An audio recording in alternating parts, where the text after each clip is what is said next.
नमस्कार विद्यार्थी मित्रांनो. ऑनलाईन लेक्चरच्या माध्यमातून गेल्या काही दिवसांपासून आपण एकत्र भेटत आहोत. मी प्राध्यापक कारंडे संजय कुमार. इयत्ता 12वी अर्थशास्त्रामधील मागणीची लवचिकता हा टॉपिक आपण पाहत आहोत आणि यामध्ये आत्तापर्यंत आपण मागणीच्या लवचिकतेचा अर्थ बघितलेला आहे. मागणीच्या लवचिकतेचे 3 प्रकार: उत्पन्न लवचिकता, छेदक लवचिकता आणि महत्त्वाचं म्हणजे किंमत लवचिकता, मागणीची किंमत लवचिकता. आणि हा मुद्दा आपण डिटेलमध्ये बघितलेला आहे. मागणीच्या किंमत लवचिकतेचे 5 प्रकारही आपण उदाहरण आणि आकृतीच्या साहाय्याने बघितलेले आहेत. त्यानंतर मागणीची लवचिकता मोजण्याच्या 3ही पद्धती: शेकडा किंवा गुणोत्तर पद्धत, खर्च याला उत्पन्न पद्धत असं म्हटलं जातं, बिंदू किंवा भूमितीय पद्धत. डॉक्टर मार्शल यांच्या मतानुसार आपण या 3ही पद्धती बघितलेल्या आहेत. आणि त्यानंतर आपण मागणीची लवचिकता यामध्ये किंवा मागणीच्या लवचिकतेवरती परिणाम करणारे घटक किंवा मागणीची लवचिकता निर्धारित करणारे घटक आपण बघितलेले आहेत. आणि या प्रकरणामधला आपल्याला शेवटचा मुद्दा पाहायचा आहे तो म्हणजे मागणीच्या लवचिकतेचे महत्त्व. दैनंदिन व्यवहारामध्ये मागणीच्या लवचिकतेचा उपयोग काय होतो किंवा त्याचा कसा आपल्याला उपयोग होईल आणि त्याचा उपयोग आपल्याला व्यवहारामध्ये समजला पाहिजे. मागणीची लवचिकता म्हणजे नेमकं काय हे अगोदर तुम्हाला माहीत असलं पाहिजे. आणि ते मार्शल यांच्या मतानुसार आपण बघितलेलं आहे की किमतीतील प्रमाणशीर बदलांमुळे मागणीत घडून येणाऱ्या प्रमाणशीर बदलास मागणीची लवचिकता असे म्हणतात. थोडक्यात काय तर किमतीमध्ये होणाऱ्या शेकडा बदलाच्या तुलनेनं मागणीमध्ये होणाऱ्या शेकडा बदलाचं प्रमाण, त्यालाच मागणीची लवचिकता असं म्हटलं जातं. थोडक्यात दुसऱ्या शब्दामध्ये असं म्हणता येईल की किंमत बदलास प्रतिसाद देण्याची मागणीची क्षमता, म्हणजे किती प्रमाणात किंमत बदलल्यानंतर त्या तुलनेनं मागणीमध्ये किती प्रमाणात बदल होतो, म्हणजे दोन्हीमधला किंमत आणि मागणी याच्यामध्ये होणारा प्रमाणशीर बदल जो शेकड्यामध्ये आपण बघितलेला आहे. आणि हा बदल किंवा आपण मार्शल यांच्या मतानुसार एका चलाचा दुसऱ्या चलावरती होणारा परिणाम, जसं मागणीवरती किमतीचा होणार, म्हणजे किंमत हे एक चल आहे आणि मागणी हे एक दुसरं चल आहे. आणि किमतीमध्ये बदल झाला असता मागणीमध्ये बदल होतो. आणि आपण मागणीचा नियमही बघितलेला आहे की एखाद्या वस्तूची इतर परिस्थिती कायम किंवा स्थिर असेल आणि एखाद्या वस्तूची जर किंमत कमी झाली तर मागणी वाढते आणि एखाद्या वस्तूची किंमत वाढली की मागणी कमी होते. असा हा मागणीचा नियम उदाहरण आणि आकृतीच्या साहाय्याने बघितलेला आहे. पण यामध्ये हे स्पष्ट नाही की किती प्रमाणात किंमत बदलल्यानंतर मागणी किती प्रमाणात बदलते. म्हणजे किमतीचा आणि मागणीचा संबंध व्यस्त आहे, परंतु त्याच्यामध्ये होणारा बदल हा कमी जास्त असतो. आणि हा जर कमी प्रमाणात बदलत असेल तर त्याला आपण कमी लवचिक मागणी म्हणतो. आणि किंमत थोडीशी बदलली आणि मागणी जर जादा प्रमाणात बदलत असेल तर आपण त्याला जास्त लवचिक म्हणतो, जास्त लवचिक मागणी असं म्हणतो.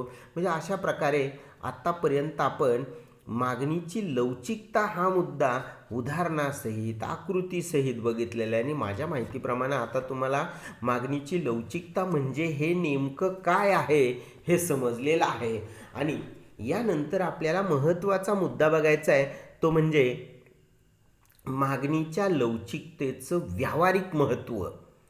आणि या मागणीच्या लवचिकतेचं काय महत्त्व आहे व्यवहारामध्ये, या मागणीच्या लवचिकतेचा उपयोग कुठं कुठं होतो. सर्वसाधारणपणे आपण शेतकरी कुटुंबात असाल किंवा व्यापारी, किंवा आपण बघतो आजूबाजूला व्यापारी आहेत, उद्योजक आहेत आणि शेतकरी पण आहेत किंवा काही कामगार आहेत.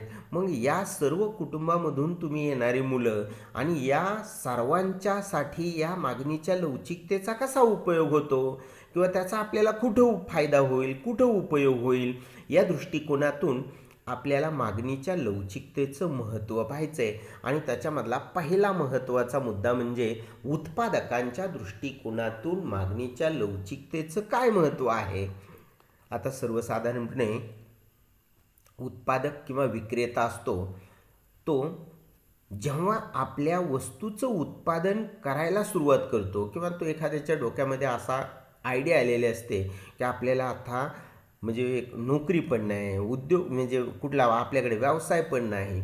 मग जर आपल्याला एखादा व्यवसाय किंवा एखादा छोटासा उद्योग जर सुरू करायचं म्हटलं तर आपण कुठल्या वस्तूचं उत्पादन केलं पाहिजे जेणेकरून त्या उत्पादकाला आपल्याला पाहिजे त्या प्रमाणात त्या वस्तूची किंमत आकारता आली पाहिजे आणि किंमत जर जास्त मिळाली तर फायदा मिळणार आहे आणि किंमत जर नाही मिळाली तर फायदा मिळेल का. म्हणजे उत्पादकाचा मुख्य हेतू आणि उद्देश काय असतो, जास्तीत जास्त फायदा किंवा जास्तीत जास्त नफा मिळवणं. म्हणजे उत्पादनानंतर तो वस्तूची विक्री बाजारामध्ये करणार आहे आणि विक्री केल्यानंतर त्याला जे मोल मिळणार आहे, किंमत मिळणार आहे, त्या किमतीवरती त्याला मिळणारा फायदा किंवा नफ्याचं प्रमाण अवलंबून असतं. मग कोणत्या वस्तूचं उत्पादन केलं तर आपल्याला जास्तीत जास्त फायदा होईल. फॉर एक्झाम्पल एखाद्या तेव्हा तुमच्यापैकी एखादा, आता तुम्ही सर्वजण कला शाखेमधले किंवा कॉमर्स शाखेमधले आहात, आपल्यापैकी कोणीही कला शाखेमधला असो किंवा कॉमर्समधला असू शकतो असेल, तो उद्याच्याला एखादा यशस्वी उद्योजक बनू शकतो आणि त्याच्या डोक्यामध्ये अशी आयडिया आली पाहिजे की आपण जे उत्पादन करणार आहे किंवा ज्या वस्तूचं आपल्याला उत्पादन करायचं आहे त्या वस्तूची किंमत आपल्याला स्वतःला ठरविता आली पाहिजे आणि अशा वस्तूची किंमत जर तो मनानं किंवा स्वतःनं वाढवू शकतो किंवा कमी करू शकतो, हे जर त्यानं केलं तर त्याला त्याच्या इच्छेप्रमाणे जास्तीत जास्त फायदा होणार आहे. मग उत्पादकानं पहिला निर्णय घेताना की आपण कुठल्या वस्तूचं उत्पादन घेतलं पाहिजे किंवा केलं पाहिजे, तर जर समजा त्यानं साबणाचं उत्पादन करायचं ठरवलं तर तुम्ही बघा, जर साबण ही एक वस्तू आहे आणि या वस्तूला बाजारामध्ये असणारी मागणी कशी आहे, लवचिक आहे का अलवचिक आहे, हे आपण विचारात घेतलं पाहिजे. आणि आपल्याला माहीत आहे की साबणाला बाजारामध्ये अनेक पर्याय, जवळचे पर्याय उपलब्ध आहेत आणि साबणाच्या बाबतीमध्ये थोडी किंमत बदलली तर मागणी मोठ्या प्रमाणात बदलते. त्यामुळं या वस्तूची किंमत आपल्याला इच्छेप्रमाणे लावता येणार नाही किंवा किंमत वाढवता येणार नाही आणि जर किंमत वाढवली तर लोक लगेच पर्यायी वस्तू खरेदी करणार आहेत. तुम्ही ज्या वस्तूचं उत्पादन करणार आहे त्या वस्तूला जर अनेक पर्याय उपलब्ध असतील तर अशा वस्तूला असणारी मागणी कशी असणार आहे, लवचिक मागणी असणार आहे. म्हणून लवचिक मागणी असणाऱ्या वस्तूंचं जर उत्पादन केलं तर उत्पादकाला त्याच्या इच्छेप्रमाणे किंमत आकारता येणार नाही. आणि अलवचिक मागणी असणाऱ्या वस्तू कोणत्या आहेत, तर याच्यामध्ये आपण बघितलं उदाहरणार्थ औषधाला असणारी मागणी ही अलवचिक असते.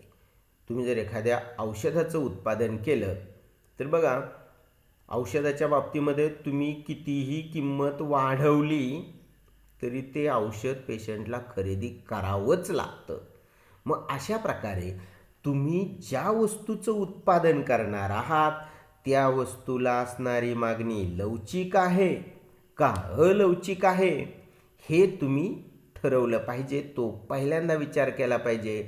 म्हणून कोणत्याही प्रकारचा किंवा कुठल्याही वस्तूचा उत्पादक असेल तर त्या उत्पादकाला आपल्या वस्तूची किंमत ठरविताना किंवा उत्पादनाच्या बाबतीमधला निर्णय घेत असताना त्या वस्तूला असणारी मागणी कशी आहे, लवचिक आहे, कमी लवचिक आहे म्हणजेच अलवचिक, ताठर आहे, या गोष्टीचा विचार करूनच उत्पादनाच्या बाबतीमधला निर्णय उत्पादकाला घेणं आवश्यक आहे. म्हणून उत्पादकाच्या दृष्टिकोनातून या पद्धतीनं आपल्याला मागणीच्या लवचिकतेचं महत्त्व सांगता येईल. हा झाला पहिला मुद्दा. यानंतर आपल्याला दुसरा मुद्दा बघायचा आहे, तो म्हणजे शासनाच्या दृष्टिकोनातून महत्त्व. म्हणजे मागणीच्या लवचिकतेचं पहिलं महत्त्व आपण बघितलेलं आहे. आता आपल्याला दुसरा मुद्दा बघायचा आहे की शासनाच्या दृष्टिकोनातून या मागणीच्या लवचिकतेचं काय महत्त्व आहे.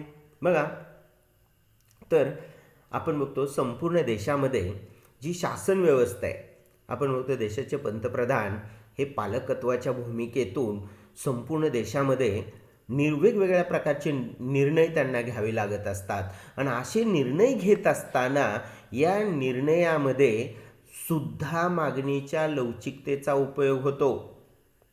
अर्थमंत्री असेल तर अर्थमंत्री हा शासनाचाच एक भाग आहे. अर्थमंत्र्याच्या बाबतीमध्ये आपण बघतो की देशाचा अर्थमंत्री आहे तो दरवर्षी आपल्या देशाचं अंदाजपत्रक संसदेमध्ये सादर करत असतो. आणि हे अंदाजपत्रक सादर केल्यानंतर त्या अंदाजपत्रकाच्या माध्यमातून येणाऱ्या आगामी वर्षामध्ये शासनाला कोणकोणत्या मार्गातून किती उत्पन्न मिळणार आहे आणि शासन कोणकोणत्या कारणासाठी किती खर्च करणार आहे या बाबतीमधला अंदाज व्यक्त केलेला असतो. म्हणूनच त्याला अंदाजपत्रक असं म्हटलं जातं. आणि या सगळ्या गोष्टी अंदाजपंचे त्या अंदाजपत्रकामध्ये मांडलेल्या असतात. हे शासनाचं नियोजन असतं. आणि अशा प्रकारे शासनानं जे नियोजन केलेलं आहे, मग यामध्ये शासन काय करतं की शासनाचा मुख्य उत्पन्नाचा आधार म्हणजे कराच्या माध्यमातून शासनाला उत्पन्न मिळत असतं. आणि असं जर कराचं प्रमाण जर शासनानं कमी केलं तर शासनाला मिळणारं उत्पन्न कमी होईल. आणि जर कराचं प्रमाण वाढवलं तर शासनाला मिळणारं उत्पन्न वाढणार आहे. आणि जर शासनाला जादा प्रमाणात उत्पन्न मिळालं तर शासनाला देशामध्ये मोठ्या प्रमाणात खर्च करता येईल. आणि खर्च केला तर वेगवेगळ्या प्रकारचे विकासाचे प्रकल्प देशामध्ये राबवता येतील. आणि जर शासनानं स्वतःचं उत्पन्न कमी करायचं ठरवलं, म्हणजेच काय, आता शासनाला जो कर मिळतो किंवा कराच्या माध्यमातून उत्पन्न मिळतं त्याच्यामधला एक महत्त्वाचा भाग म्हणजे आपण बघितला GST. आणि अशा GSTच्या माध्यमातून शासनाला उत्पन्न, मग वस्तू आणि सेवांवरील कर, याशिवाय शासनाला महसुली कराच्या माध्यमातून किंवा आपण तो इन्कम टॅक्सच्या माध्यमातून उत्पन्न मिळतं. मग या वेगवेगळ्या प्रकारच्या माध्यमातून जे उत्पन्न मिळवत असतं त्याच्यामधला GST हा एक भाग आहे. आणि आपण बघतो की काही वस्तूंवरती GST लावला जात नाही. काही वस्तूंवरती 5%, काही वस्तूंवरती 14%, 12%, ते जवळजवळ 28% शासन वस्तूंवरती कर आकारते. आणि जर कुठल्या वस्तूवरती किती कर आकारायचा हे शासन त्यांच्या इच्छेप्रमाणे ठरवत असतं. परंतु शासनाला सुद्धा अशा प्रकारे कर आकारत असताना त्या वस्तूला असणारी मागणी कशी आहे, लवचिक आहे की अलवचिक आहे, याचा विचार करूनच त्या वस्तूंवरती कर आकारला जातो. जर एखाद्या वस्तूला असणारी मागणी ही अलवचिक आहे, उदाहरणार्थ आपण बघितलं सवयीच्या वस्तूंना असणारी मागणी ही अलवचिक असते. मग सवयीच्या वस्तू कोणत्या, तर त्याच्यामधली उदाहरणं जर सांगायची म्हटलं तर तंबाखू असेल, सिगारेट असेल, धूम्रपानाच्या बाबतीमध्ये आपण बघितलं की या वस्तू या समाजाच्या दृष्टिकोनातून त्यांच्या पाहण्याचा दृष्टिकोन वेगळा आहे. परंतु मद्य असेल, तंबाखू असेल, या वस्तूंना सवयीच्या वस्तू असं म्हटलं जातं. आणि या वस्तूंना असणारी मागणी ही अलवचिक आहे. कितीही किंमत वाढली तरी याच्या मागणीवरती फारसा परिणाम होत नाही. म्हणून शासन काय करतं, अशा अलवचिक मागणी असणाऱ्या वस्तूंच्या बाबतीमध्ये मोठ्या प्रमाणात कर आकारला जातो. आणि कराचं प्रमाण वाढवून अशा वस्तूंकडून शासन मोठ्या प्रमाणात उत्पन्न गोळा करतं. आणि या उलट ज्या वस्तूंना मागणी अलवचिक असते, या उलट ज्या वस्तूंना असणारी मागणी लवचिक असते, अशा वस्तूंच्या बाबतीत शासनाला कर वाढवून चालत नाही. कर वाढवला तर त्या वस्तूची किंमत वाढते आणि किंमत वाढली तर मागणी मोठ्या प्रमाणात कमी होते. आणि जर देशाच्या अर्थव्यवस्थेमधली जर मागणी मोठ्या प्रमाणात कमी झाली तर आपल्याला माहीत आहे त्याला रिव्हर्स बॅक असं म्हटलं जातं. म्हणजे अर्थव्यवस्थेमध्ये आपण बघितलं की जर मागणी कमी झाली तर वस्तू पडून राहतील, वस्तू पडून राहिल्या तर उद्योग व्यवसाय चालणार नाहीत, आणि उद्योग व्यवसाय जर चालले नाहीत तर आपण बघतो की वेगवेगळ्या लोकांना मिळणारा रोजगार कमी होईल. रोजगार कमी झाला, लोकांना मिळणारं उत्पन्न कमी होईल, उत्पन्न कमी झालं खर्च कमी होईल, खर्च कमी झाला मागणी कमी होईल. म्हणजे अशा प्रकारे अर्थव्यवस्था ही अशा प्रकारे बॅकफूटवरती येणार आहे. म्हणून यासाठी शासनाला काय करावं लागतं की ज्या वस्तूंना लवचिक मागणी आहे, मग आपण होतो टिकाऊ स्वरूपाच्या वस्तू असतील, टी व्ही, फॅन, फ्रीज किंवा अशा वस्तू आहेत की या देशाच्या अर्थव्यवस्थेमधल्या महत्त्वाच्या वस्तू आहेत, आणि अशा वस्तूंवरती कराचं प्रमाण शक्यतो वाढवलं जात नाही. कॉन्स्टंट म्हणजे ते प्रमाणात ठेवलं जातं, किंवा जे प्रमाणात ज्या वस्तूंना मागणी आहे त्या वस्तूंच्या बाबतीमध्ये कराचं प्रमाण हे स्थिर किंवा जे आहे तसंच ठेवलं जातं, वाढवलं जात नाही. आणि वाढवलं तर किंमत वाढली तर मागणी मोठ्या प्रमाणात कमी होईल. शक्यतो कराचं प्रमाण कमी केलं जातं आणि करातून सवलत दिली जाते. किंमत कमी झाली, थोडी किंमत कमी झाली की मोठ्या प्रमाणात मागणी वाढते. मोठ्या प्रमाणात मागणी वाढली उत्पादन वाढतं, उत्पादन वाढलं की उद्योग व्यवसाय चांगल्या प्रकारे चालतील, उद्योग व्यवसाय चालले की रोजगाराची निर्मिती होते. म्हणून देशाच्या अर्थव्यवस्थेमध्ये निर्णय घेत असताना शासनाला देशाच्या अर्थव्यवस्थेमध्ये निर्णय घेत असताना पंतप्रधान असेल, अर्थमंत्री असेल, यांना मात्र अशा प्रकारे कराची आकारणी करत असताना मागणीच्या लवचिकतेचा विचार करूनच कराची आकारणी करावी लागते. म्हणजे अशा प्रकारे हे शासनाच्या दृष्टिकोनातून आपल्याला मागणीच्या लवचिकतेचं महत्त्व सांगता येईल. आता यानंतर जो पुढचा तिसरा मुद्दा आहे, तर उत्पादन घटकांचे मोबदले ठरविताना उत्पादनाचे घटक कोणते. आपण बघितलं की कोणत्याही वस्तू व सेवांचं जर उत्पादन करायचं असेल, निर्मिती जर करायची असेल, तर अशा वस्तू आणि सेवांच्या उत्पादनाच्या दृष्टिकोनातून जे महत्त्वाचे घटक आहेत ते 4. त्याच्यामधला भूमी, श्रम, भांडवल आणि संयोजक हे उत्पादनाचे प्रमुख 4 घटक आहेत. आणि अशा उत्पादनाच्या घटकांना दिला जाणारा मोबदला म्हणजे भूमीसाठी खंड, श्रमासाठी वेतन, आपल्याला माहीत आहे, भांडवलाला व्याज आणि संयोजकाला नफा. अशा पद्धतीनं या उत्पादनाच्या घटकांना दिला जाणारा मोबदला आहे. आणि उत्पादनाच्या प्रक्रियेमध्ये हे 4ही घटक महत्त्वाचे आहेत. जर या उत्पादनाच्या बाबतीमधलं एक महत्त्वाचं उदाहरण सांगतो.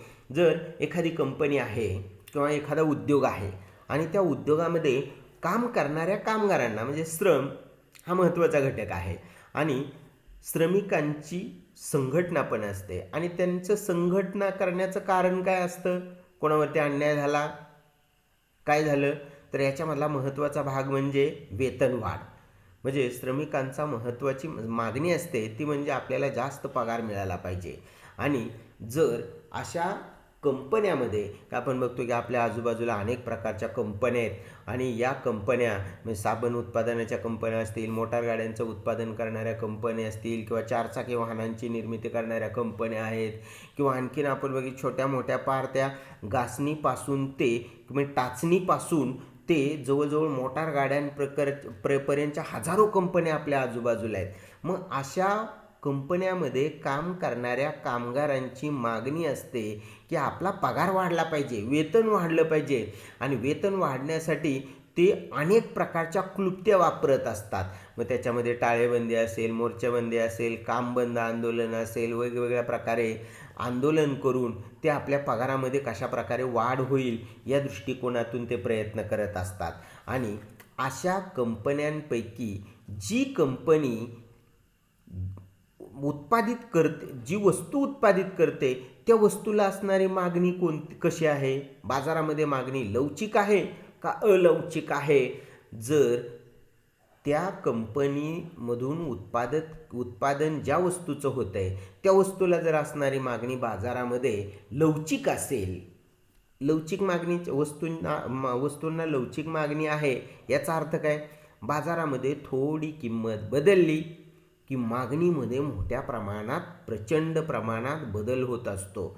आणि अलवचिक मागणी असेल तर म्हणजे अलवचिक मागणी म्हणजे कुठल्या वस्तू आपल्याला माहीत आहे, म्हणजे अशा प्रकारे विडी, सिगारेट वगैरे किंवा इतर ज्या आहेत त्या वस्तूंमध्ये, किंवा आपण बघतो मिठाच्या बाबतीमध्ये असेल, किंवा इतर आणखीन अशा वस्तू आहेत की ज्या वस्तूंना बाजारामध्ये असणारी मागणी, किंवा औषध निर्मिती करणाऱ्या कंपन्या आहेत, अशी म्हणजे मागणी, त्या वस्तूला असणारी मागणी ही अलवचिक आहे. अलवचिकच्या बाबतीमध्ये किंमत कितीही वाढली तरी बाजारामधली मागणी फारशी बदलत नाही, आणि किंमत कमी झाली तरीसुद्धा मागणी बदलत नाही. म्हणजे किमतीमध्ये कितीही मोठ्या प्रमाणात तफावत झाली तरी देखील मागणी बदलत नाही. आणि जर श्रमिकांना, जर त्या कंपनीमध्ये काम करणारे कामगार आहेत आणि त्यांनी पगारामध्ये वाढ करून मागितली तर कंपनी काय करेल? कंपनी मालक काय करेल? कामगारांना वेतन वाढवून देईल आणि वस्तूची किंमत वाढवेल, आणि वस्तूच्या किमतीमधून येणारा फायदा किंवा जादा मिळणारी रक्कम कामगारांना दिली जाईल. म्हणजे बाजारामध्ये वस्तूची किंमत वाढली तरी काय फरक पडणार नाही, मागणीवरती कुठला फरक पडणार नाही. म्हणजे अशा प्रकारे अलवचिक मागणी असणाऱ्या वस्तूंचं उत्पादन करणारी कंपनी असेल आणि त्या कंपनीमधल्या कामगारांनी पगार वाढ मागितली असेल तर मालक सहजासहजी द्यायला तयार होईल. कंपनी चालण्यामध्ये कुठलाही प्रॉब्लेम येणार नाही. आणि जर ती कंपनी अलवचिक वस्तूचं उत्पादन करणारी कंपनी आहे, उदाहरणार्थ साबणाचं उत्पादन करणारी कंपनी आहे किंवा टूथपेस्ट उत्पादन करणारी कंपनी आहे, ज्या वस्तूंना बाजारामध्ये, किंवा टेबल, फॅन, खुर्च्या वगैरे अशा प्रकारचं उत्पादन करणारी कंपनी आहे, आणि या कंपनीच्या बाबतीमध्ये यांना आपण बघतो की बाजारामध्ये अगदी जवळचे अनेक पर्याय उपलब्ध असतात, आणि या वस्तूंच्या बाबतीमधली मागणी कशी असते? लवचिक. थोडी किंमत वाढली की मागणी मोठ्या प्रमाणात कमी होते, लगेच ग्राहक दुसऱ्या वस्तूकडे वळतात. आणि जर किंमत कमी झाली तर त्या वस्तूंना असणारी मागणी मोठ्या प्रमाणात वाढते. म्हणून अशा लवचिक मागणी असणाऱ्या वस्तूंच्या बाबतीमध्ये काम करणाऱ्या कामगारांना काम बंद, आंदोलन, टाळेबंदी करून पगार वाढ मागता येणार नाही.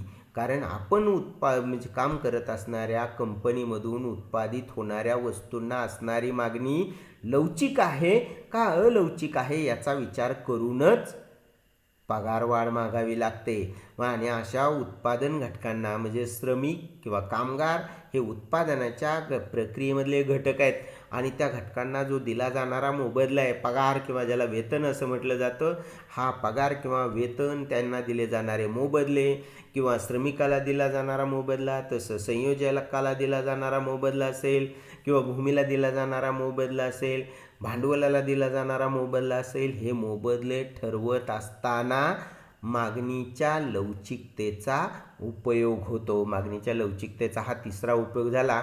आता आपल्याला चौथा उपयोग बघायचा आहे, तो म्हणजे विदेशी व्यापारासाठी महत्त्वपूर्ण.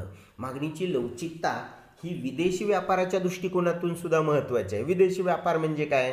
की ज्याला आपण आंतरराष्ट्रीय व्यापार असं म्हटलं जातं.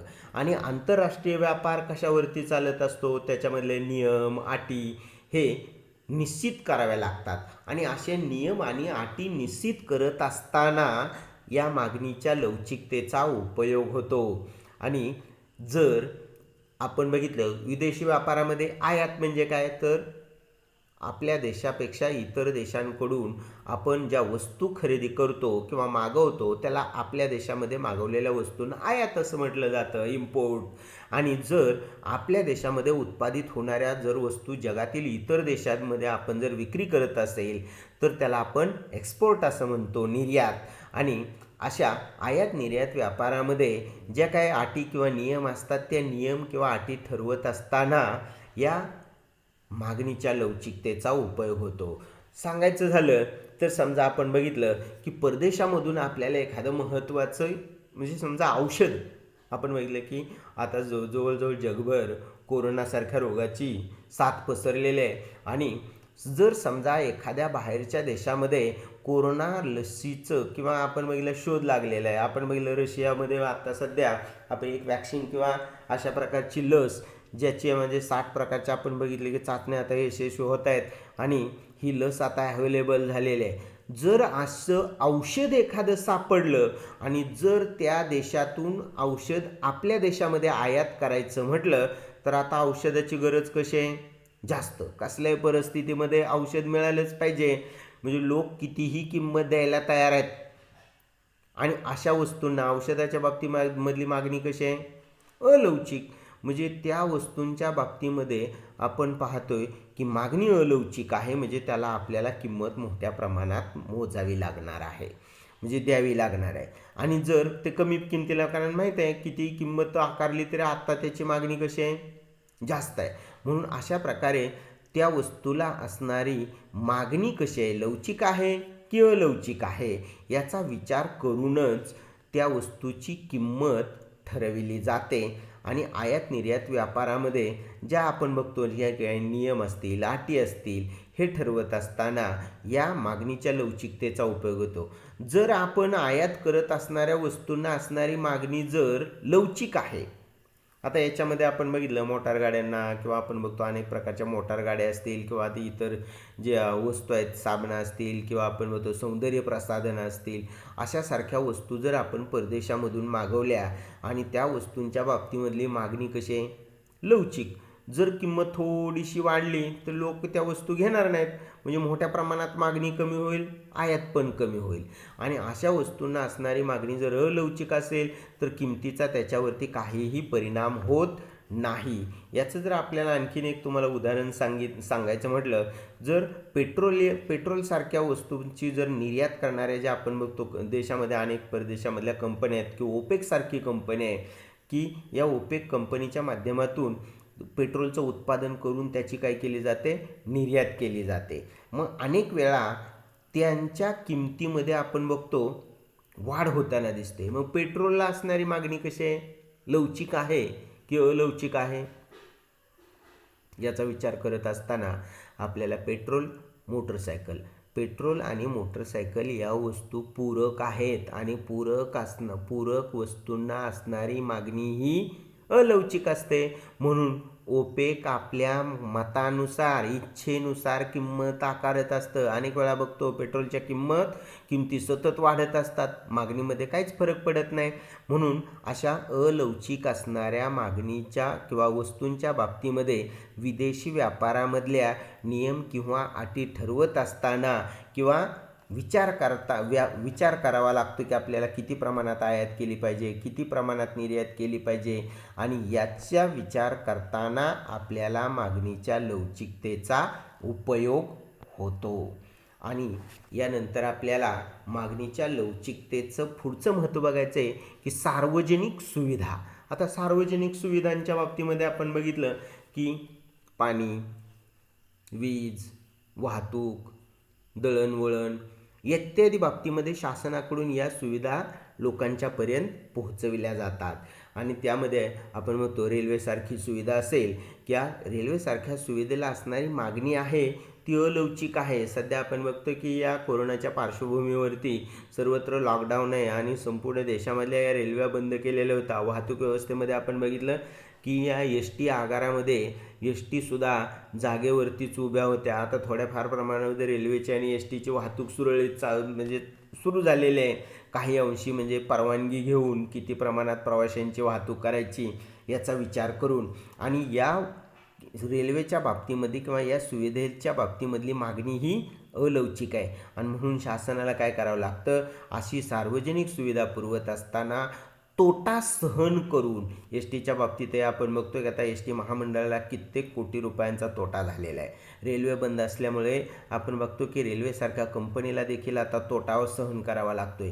म्हणून शासनाकडून अशा सेवांच्या बाबतीमध्ये किंवा सोयीसुविधांच्या बाबतीमध्ये किमतीचा विचार म्हणजे गोरगरीब, आणि याची गरज कोणाला आहे, गरीब आणि सर्वसामान्य लोकांना. म्हणून शासन आपण पदरमोड करून किंवा स्वतः खर्च करून अशा सुविधा लोकांच्यापर्यंत, समाजापर्यंत पोहोचवण्याचा प्रयत्न करत असतं.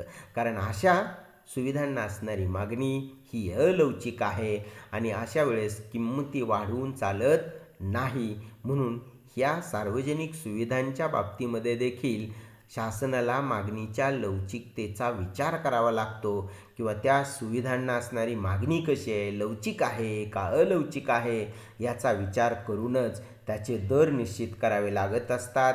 आणि यानंतर आपल्याला शेवटचा मुद्दा बघायचा आहे, तो म्हणजे उत्पन्नातील खर्चाचं प्रमाण.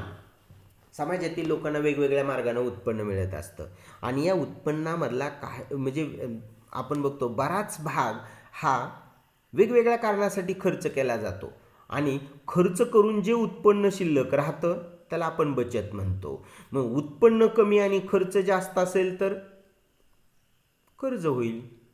बचत होणारच नाही आणि कर्जाची सुद्धा आपल्याला उत्पन्नातूनच परतफेड करावी लागत असते. आणि जर उत्पन्नाच्या तुलनेनं जर केला जाणारा खर्च कमी असेल तर बचत निर्माण होईल. म्हणजे उत्पन्नाच्या तुलनेनं खर्च कमी याचाच अर्थ बचत, बॅलन्स आपण म्हणतो, पैसा शिल्लक राहील. आणि असा जो वेगवेगळ्या कारणासाठी जो खर्च केला जातो त्यापैकी काही वस्तूंवरती अल्प प्रमाणात खर्च केला जातो, थोड्या फार प्रमाणात खर्च केला जातो. आणि काही वस्तूंवरती आपण बघतो की आपल्या घरामध्ये दैनंदिन त्याच्यामध्ये आपण बघतो वीज बिलं भरण्यासाठी खर्च केला जातो, किंवा आपल्या घरामध्ये लागणारा किराणा मालासाठी खर्च केला जातो, किंवा मुलांच्या शिक्षणावरती खर्च केला जातो. हा वेगवेगळ्या प्रकारचा खर्च मिळणाऱ्या उत्पन्नातून केला जातो. आणि यापैकी महत्त्वाचा किंवा याचा अतिशय कमी प्रमाणात खर्च म्हणजे आपला दैनंदिन व्यवहारामधला जो खर्च आहे की वर्तमानपत्रावरती, म्हणजे वर्तमानपत्राची किंमत काय आहे, 4 ते 5 रुपये. आणि 4 ते 5 रुपयाचं वर्तमानपत्र खरेदी करण्यासाठी आपला महिन्याभराचा खर्च जर विचारात घेतला तर तो कधी 100, कधी 150, 200 रुपयाच्या आसपास असतो. मग हा उत्पन्नाचा जो भाग आहे किंवा जो उत्पन्नामधून खर्च केला जाणारा भाग आहे त्या भागाच्या वरून मागणीची लवचिकता आपल्याला सांगता येते. जर वस्तूवरती केल्या जाणाऱ्या एकूण उत्पन्नातील खर्चाचं प्रमाण जर कमी असेल तर त्या वस्तूंना असणारी मागणी ही अलवचिक असते. आणि जर उदाहरणार्थ आपल्याला त्याचं सांगायचं म्हटलं तर वर्तमानपत्रावरचा केला जाणारा खर्च, उद्याच्याला वर्तमानपत्राची किंमत वाढली तरी घरामधलं मिळणारं वर्तमानपत्र कमी केलं जात नाही. जे वर्तमानपत्र येणार आहे ते येणारच. आणि किंमत कमी झाली म्हणून काय आपण 4 वर्तमानपत्र घेणार नाही. म्हणजे किंमत कमी झाली म्हणून वर्तमानपत्राची मागणी वाढणार नाही, आणि किंमत वाढली म्हणून वर्तमानपत्राची मागणी कमी पण होणार नाही. म्हणजे जे खरेदी करायचे तेच खरेदी करणार. म्हणून अशा अल्प प्रमाणामध्ये आपण बघतो ज्याची आपलं खर्च किंवा थोड्या फार प्रमाणात खर्च केला जातो अशा वस्तूंना असणारी मागणी ही अलवचिक असते. आणि दुसऱ्या बाबतीत जर विचार करायचा झाला तर ज्या वस्तूंवरती केला जाणारा खर्च आहे त्या खर्चाचं प्रमाण जास्त असतं अशा वस्तूंच्या बाबतीमध्ये असणारी मागणी ही लवचिक असते. किंमत जर वाढली तर मागणीमध्ये मोठ्या प्रमाणात बदल होतो, किंवा किंमत कमी झाली तर मोठ्या प्रमाणात खरेदी होऊ शकते. अशा प्रकारे उत्पन्नातील खर्चाचं प्रमाण ठरवलं असतं, किंवा हे ठरवत असताना किंवा त्यासाठी सुद्धा या मागणीच्या लवचिकतेचा उपयोग होतो. अशा प्रकारे मागणीची लवचिकता म्हणजे काय आणि मागणीची लवचिकता आपल्याला व्यवहारामध्ये कुठं कुठं उपयोगी पडते या दृष्टिकोनातून या मागणीच्या लवचिकतेचं महत्त्व सांगणारे हे 6 मुद्दे आहेत. अशा प्रकारे आपण मागणीच्या लवचिकतेचं महत्त्व पाहिलेलं आहे.